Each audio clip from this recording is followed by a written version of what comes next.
মা মারা যাওয়ার পর একজন বিবাহিত মেয়ের কাছে বাবার বাড়িটা আর বাবার বাড়ি থাকে না।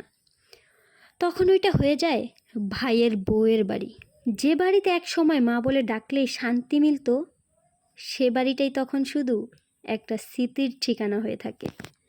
আসসালামু আলাইকুম, this is Selina. I hope সবাই ভালো আছেন। আলহামদুলিল্লাহ, আমিও ভালো আছি। তো এই ভিডিওটা হচ্ছে আরও প্রায় 1 মাস আগের। তখন আমি আর আমার বোন বাবার বাড়িতে গেছিলাম।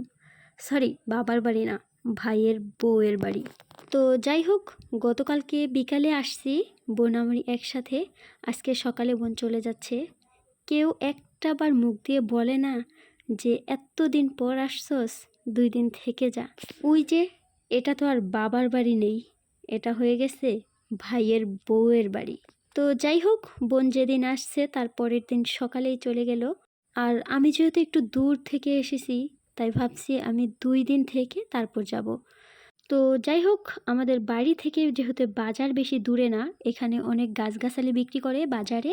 তো ভাবলাম আমি আসার সময় কিছু গাছগাছালি কিনে নিয়ে আসব, যে কারণে আমার বাবাকে নিয়ে আমি গাছ হাঁটা গেছিলাম।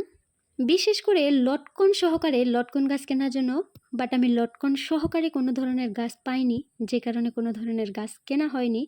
বাট আমার বাবা কিনেছে কিছু কিছু পেয়ারা গাছ, চালতা গাছ, কাউ গাছ। তো যাই হোক, ওগুলা কেনার পর বাসায় চলে আসলাম।